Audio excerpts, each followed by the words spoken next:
Kisah ini diambil dari kisah nyata, di mana mungkin dari beberapa lu semua yang nonton video ini pernah mengalami kejadian hal yang sama, atau mungkin juga setelah lu nonton video ini, lu juga bakal ngalamin hal yang serupa. Kisah ini bercerita tentang gua yang melewati satu kampus terkenal di sekitar Depok, Jawa Barat, di mana di dalam kampus ini masih terdapat lingkungan yang asri banget. Dalam arti banyak banget pohon-pohon, masih banyak banget tumbuhan-tumbuhan besar, dan konon kabarnya kampus ini juga menyimpan beberapa misteri lainnya. Penasaran bagaimana keseruan dari kisah satu ini? Sebelum itu, buat lo semua yang udah ngeklik video ini, thank you banget. Jangan lupa subscribe, nyalain notifikasinya, terus sebar ke teman-teman lo, biar teman-teman lo bisa mendengarkan atau bahkan bisa bercerita di channel ini. Lagi dan lagi gue bakal ingetin ke lo semua nih, buat lo semua yang belum nyeduh kopi sekarang, buruan seduh. Karena apa? Karena kisah mau dimulai.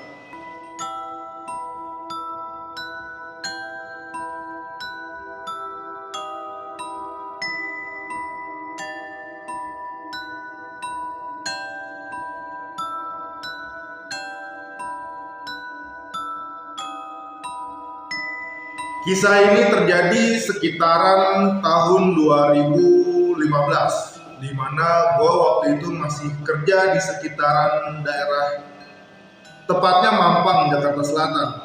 Pada malam itu, gue nggak tahu kenapa gue pengen lewat jalan yang beda dari jalan-jalan sebelumnya yang sering banget gue lewatin, yaitu gue pengen banget lewat Jalan Margonda. Waktu itu gue pulang sekitaran jam setengah 12, karena waktu itu masih ada kerjaan yang belum selesai. Jadi selesai ya jam 11 lah. Gue prepare dan akhirnya gue balik jam setengah 12. Gue mutusin buat lewat jalan selain jalan yang sering banget gue lewatin setiap hari, yaitu gue lewat Jalan Margonda. Dimana ketika gue dikit lagi sampai Margonda, itu gue tiba-tiba aja gue pengen lewat salah satu universitas yang terkenal banget di daerah Depok, Jawa Barat, dimana kampus ini memiliki akses kendaraan yang langsung ke dekat rumah gue. Dan akhirnya pun gue lewat jalan situ, yaitu jalan universitas itu. Ketika gue masuk universitas itu keadaannya masih banyak motor yang lalu lalang, masih banyak aktivitas-aktivitas orang-orang yang walaupun udah nggak terlalu banyak, tapi masih ada aktivitas-aktivitas orang yang ya lewat, yang apalah, masih banyak lah orang di situ. Tapi nggak tahu kenapa ketika gua mau lewatin salah satu danau yang ada di pinggir jalan dari kampus itu. Jadi kampus itu di dalamnya itu masih ada hutan. Bahkan ada beberapa danau, dan salah satunya ini ada danau yang ada di pinggir jalan itu. Ketika gua pengen lewat danau itu, tiba-tiba nggak tahu kenapa keadaan berubah menjadi sepi. Dari mulai suasananya sampai yang tadinya banyak barengan gua nih, motor, mobil, masih ada barengan gua yang masuk bareng lewat universitas itu tahu-tahu nggak ada. Nggak tahu kenapa, tahu-tahu aktivitas di situ ya hilang aja. Dan ketika gua lewatin danau itu, nggak jauh dari danau itu ada halte, ya kayak halte bis gitu, ada di sebelah kiri. Itu gua notice ada cewek yang lagi duduk ya sekitaran umur 40-an mungkin, kayak ibu-ibu gitu. Dia pakai daster yang udah lusuh banget, dan dia cuman duduk sambil nundukin kepalanya di halte itu. Gua waktu itu masih berpikiran secara positif, mungkin ya doi nungguin anaknya yang lagi ngampus masuk malam atau bagaimana. Jadi masih berpikiran secara positif lah. Dan akhirnya gue pun melewati halte itu. Gue lewatin jalan universitas itu, Ya gue nggak sekali dua kali doang lah lewat situ, ya apalah lewat situ. Ketika gue lagi lewatin jalan universitas itu menuju jalan keluar satunya lagi, itu nggak tahu kenapa, ini percaya nggak percaya ya, nggak tahu kenapa itu gue balik lagi ke danau yang tadi udah gue lewatin, yang ada di pinggir jalan itu. Gue heran di situ, gue nggak sekali dua kali lewat sini, tapi kenapa gue bisa-bisanya balik lagi ke sini. Akhirnya ya udahlah, pikiran-pikiran yang negatif itu gue singkirin. Mungkin gue salah jalan atau bagaimana, akhirnya gue lanjut lagi jalan. Gue jalan ya pelan lah, biar nggak salah jalan lagi, biar langsung keluar lah. Masa gue nyasar sih di sini doang.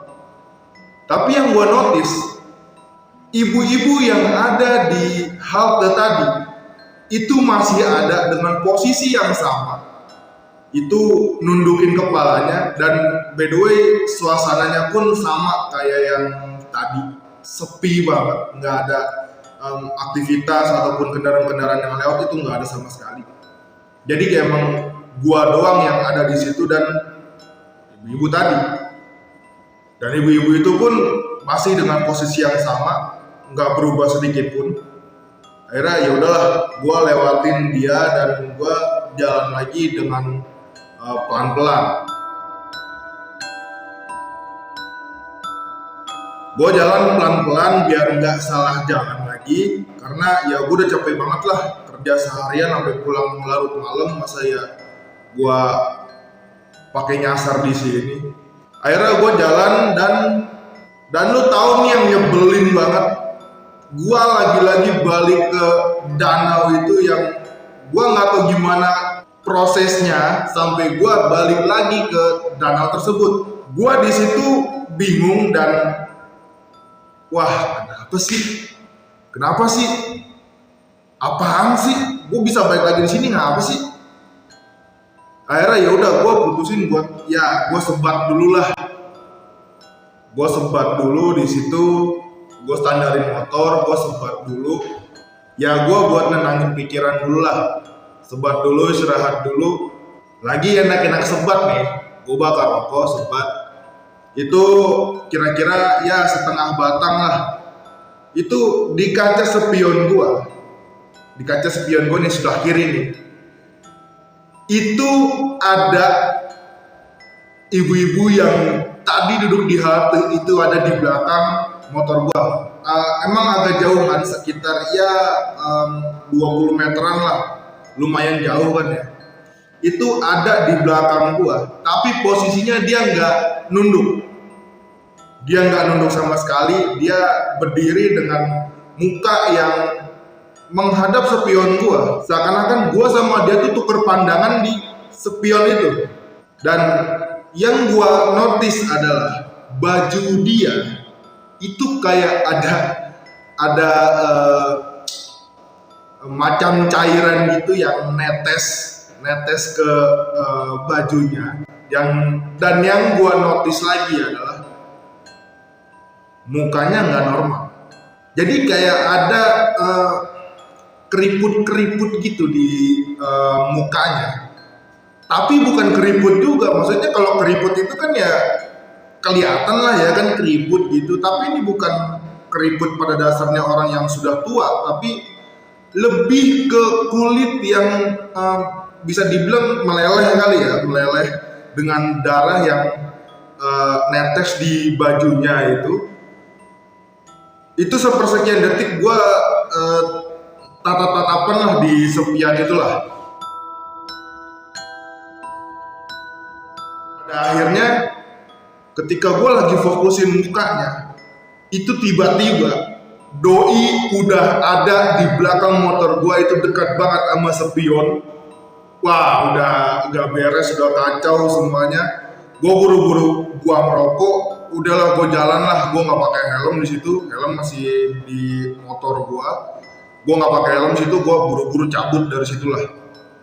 Dan akhirnya gue jalan ngebut di situ, ngebut ya kan, ya panik, siapa yang nggak panik ngelihat kayak gituan. Coba aja lu lagi pulang kerja terus nyasar di tempat yang nggak cuma sekali dua kali lu lewatin, dan tiba-tiba lu ketemu sama hal-hal yang gak pengen lu lihat.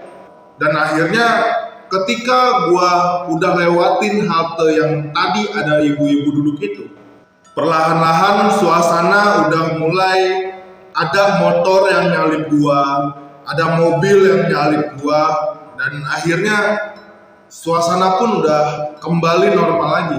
Di situ gua mikir mungkin udah normal kali ya, dan mungkin udah nggak ada hal-hal kayak tadi lagi, atau mungkin gua tadi cuman halu, tapi halu kok nyata banget. Dan yang harus lo tahu, ketika gua masuk ke kampus itu tadi di awal, itu gua enggak, karena kan di speedometer motor gua itu kan ada jam ya. Itu jam menunjukkan pukul jam 12 kurang 5.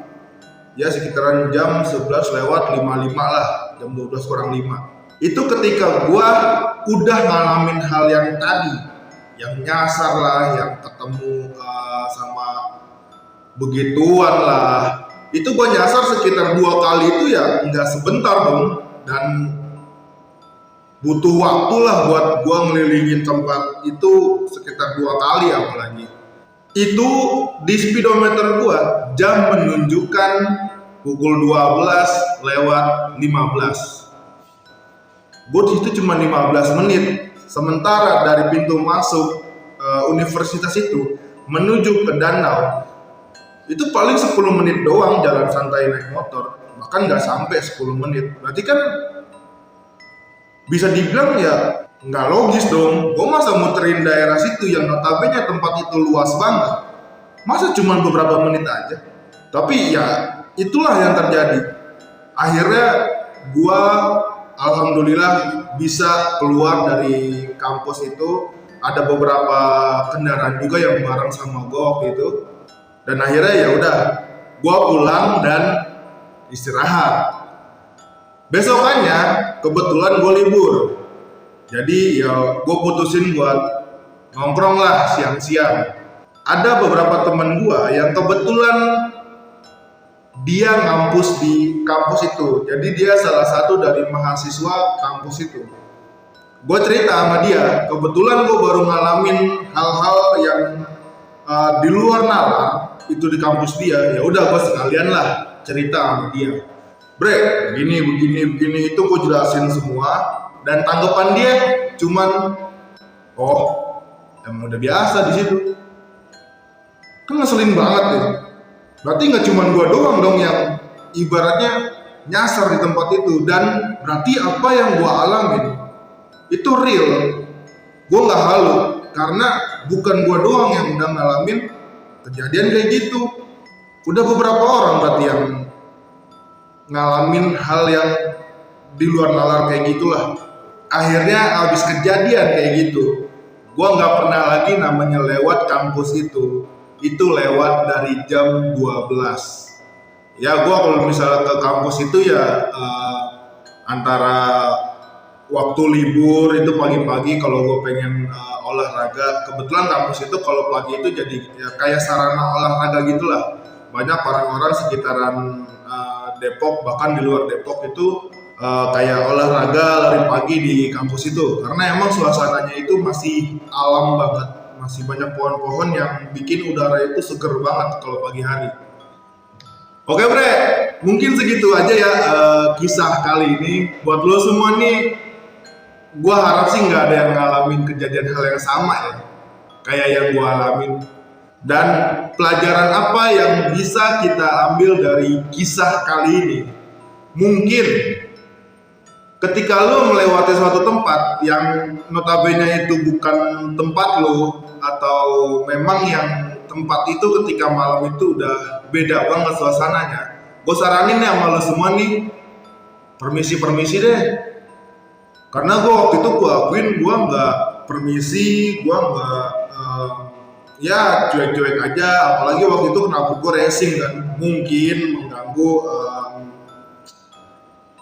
tetangga-tetangga yang ada di situ. Nantikan video-video selanjutnya dari channel Di Balik Kisah, karena semua orang mempunyai kisah dan di setiap kisah pasti ada pembelajaran. Gua Wiki, see you next video dan